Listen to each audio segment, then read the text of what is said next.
Hey y'all, I'm your host, Aaron Smith of the Offshore Marine Service Association. Each Friday, I'll bring you the Offshore Briefing, a quick rundown of the week's notable developments, updates, and news you need to know in the offshore space. Whether you're on deck or at your desk, we're glad you're here.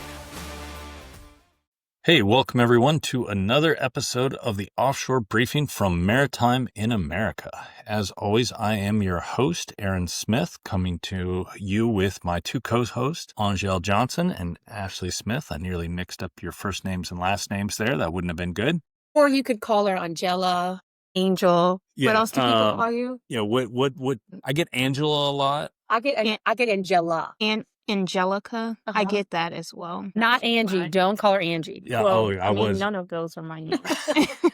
I was gonna tell everyone how if you're calling, make sure you call her Angie, just like we call Ashley Ash, much like your hat this weekend. And yeah, I wore an Ash hat this weekend, and everyone in the store was calling me, "Hi, Ash." And I kept thinking, how do these people know who I am? Well, Ash stands for Academy of the Sacred Heart, which is where it was a hat from the golf tournament. So I was so confused, and I finally asked someone, and he said, "It's on your hat." Yes. Well done. Well done. So I think we have a good mix of stories to bring. And this, like every week, the stories that we're featuring will be included today and Friday Fast Facts. So if you want to see what we've been reading and get more information, please check that out.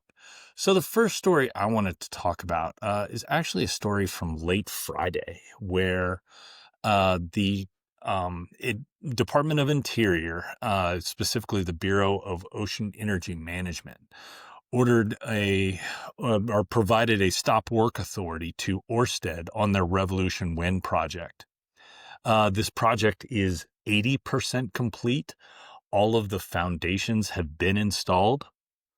And that's 65, I think, foundations in this project.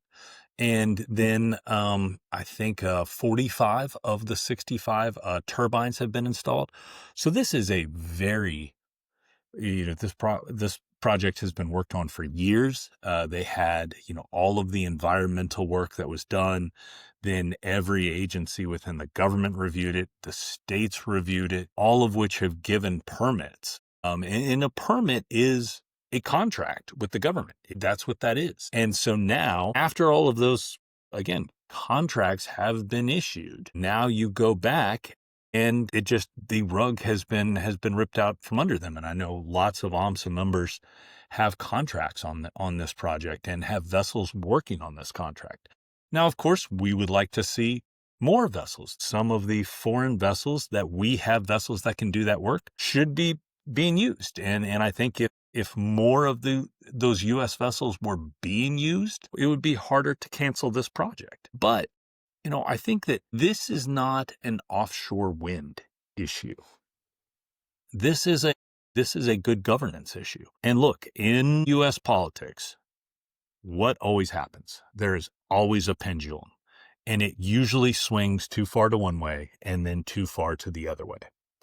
So if a Republican is canceling offshore wind contracts that are fully let, have been fully vetted, have been issued, and are signed between the government and a private entity, what's going to happen when the next Democratic president or the next president that just hates offshore oil in general comes into office and cancels an offshore oil or gas project under this same authority? So that's something you really have to be careful about, and something that I think all of us who work on projects which are in federal leases should be concerned about, because that's where I see some real problems with this whole process here. So that was what I saw this week. Ashley, do you want to go? What are you seeing this week? What I saw this week was my jury duty that I wanted to share with everyone. So I've never done jury duty before. I've only been summoned once, and I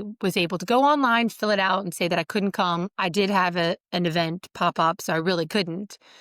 The next thing I know, there's a JPSO sheriff officer, Jefferson Parish Sheriff's Office.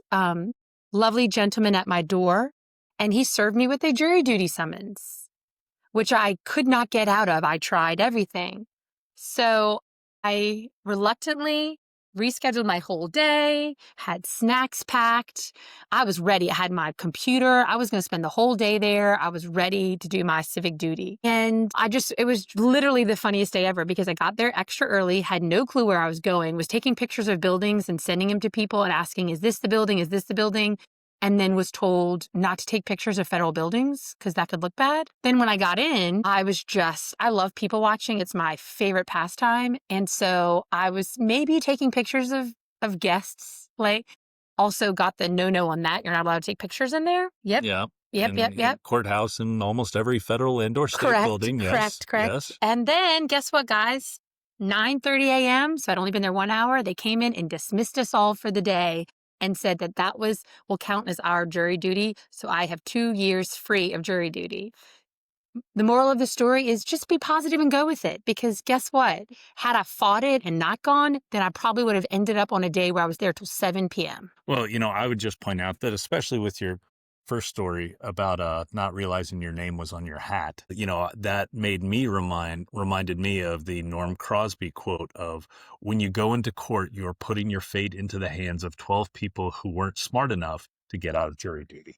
I tried. Again, I tried, but I also was kind of intrigued because it would be really cool to be, what if it was like a famous person or like, I don't know, a TV kind of. What, you think you're going to be Toby from The Office? Yes, the Strangler, the Strangler. Yes, that's what I literally was envisioning. And then I was going to do a whole side like blog about it. It's going to be my next big adventure. Write a book about it maybe. But alas, I was dismissed. Angel, what did you see this week? So staying on the topic of justice. Good connection. Well done.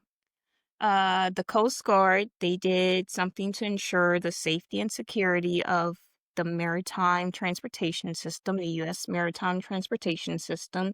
So they arrested. I'm waiting to hear you say this name. I'm probably not going to be able to do that, but they arrested the captain of the Liberian flag container ship, and it's the MSC Jubilee 9, right? And they arrested him because the Coast Guard sector, Puget Sound, that is Washington State? Washington State. Yeah, it's in Washington State. So the Coast Guard's over there. They kind of was suspicious, so they... It was the pilot that reported that was bringing the vessel. The pilot reported like, hey, this guy's drunk. And so summoned the Coast Guard. Coast Guard got him, yeah. Wait, don't give away the plot. So yes, so they were suspicious of the captain. And so once the vessel docked, they went on board and arrested the captain because he was exhibiting signs of intoxication. They arrested him and did a field sobriety test, and they found that he was impaired more than 6 times the legal limit for commercial mariners. What is that limit compared to driving? Is it the same? No, it's much lower. Yeah, what would that be? 6 times the driving amount would be like I was told there would be no math, but would be like 0.54% or something like that. No, so it wasn't that. But this 6 times the legal limit is still not just like, that's not mouthwash or anything like that. That is really. And so yeah, I saw this story too, and what I was thinking about it was just waive the Jones Act, they said. It will be fine, they said. Yeah, till you get Igor McDrunkenstein here that runs an MSC box ship into Seattle because he's 6 times over the legal limit. And, I think that goes to and I'm not going to say that American mariners are perfect, but I do think that there is within the U.S. maritime industry a culture of safety that does not exist in other segments of the industry. And so, you don't hear stories like this happening as much. And again, no industry is perfect, but you don't hear these stories happening as much in the U.S. maritime industry. So, I just, that's what I saw. Well, I did want to say, because he wanted to, the guy, the 48-year-old captain, he wanted to defend himself, and he said that he was not drinking. He just had some mouthwash before. Yeah. He just had 6 or 7 bottles of mouthwash. If that captain would have been the captain of the ship that brought the cocaine in, it would have been a match made in heaven, right? Into Australia, not New Zealand. Not New It Zealand. would have been perfect. Yes. So one final So in story. conclusion, alcohol and drugs don't mix. One final story that I saw was that it was about a solar farm in Texas that has had a overgrowth of weeds problem. And so what they are doing is they are using the goat of weed control, the greatest of all time of weed control. The goat of weed control, sheep. And they're bringing in dozens of sheep, letting them run loose on the property and control all the weeds. And so I was just thinking how great it would be to see that, Chet down in Port Fourchon, get on this. Let's see some goats or some sheep in Port Fourchon. Or goats, because I was just telling goats. Aaron, I want to have a side business and have goats that clean people's yards because I'm addicted to it on TikTok. Yep. Craig Romero, I'm talking to you in Port of Iberia. Let's get some goats managing weeds in Port of Iberia. I think this would be a great idea. I want to see this. So that also generates some milk and cheese. Yeah, we can have byproducts. Yeah, this is Subsidized so much. We'll make dozens of dollars. Yes. So just once again, AMSA's coming up with some great ideas here, and I hope everyone enjoyed these stories this week. And again, on these points, we're making light of all of them, but I think they all do go show the ingenuity of our industry and of the manufacturing industry. They do show the safety culture that we have in this industry. They show the importance of having a viable federal partner for offshore energy creation. And they show the importance of doing your civic duty, I guess. I'm trying to figure out a way to tie the fourth story in there. The importance of doing your civic duty here. So I hope everyone continues to enjoy. If you are enjoying these, please subscribe to our channels. Please download the episodes, like the episodes, share them with your friends, and we hope you keep listening. If you have suggestions for guests, we're always open. Chuck Centauri, I'm talking to you, and let's continue to have some great conversations here. So with that, I hope everyone has a good weekend and stays safe. Happy Friday. Happy Friday. Bye, everybody. That wraps up another episode of Maritime in America. We're proud to highlight the voices and stories that keep the American offshore industry strong. Thanks for spending a few minutes with us, and remember, the course ahead is shaped by those who step up and steer. If you liked what you heard, be sure to subscribe, leave a review, and share it with your crew. Tune in every Friday for your offshore briefing, and don't miss our next full episode, dropping soon with a very special guest, Mariner's Perspective. Catch you next time.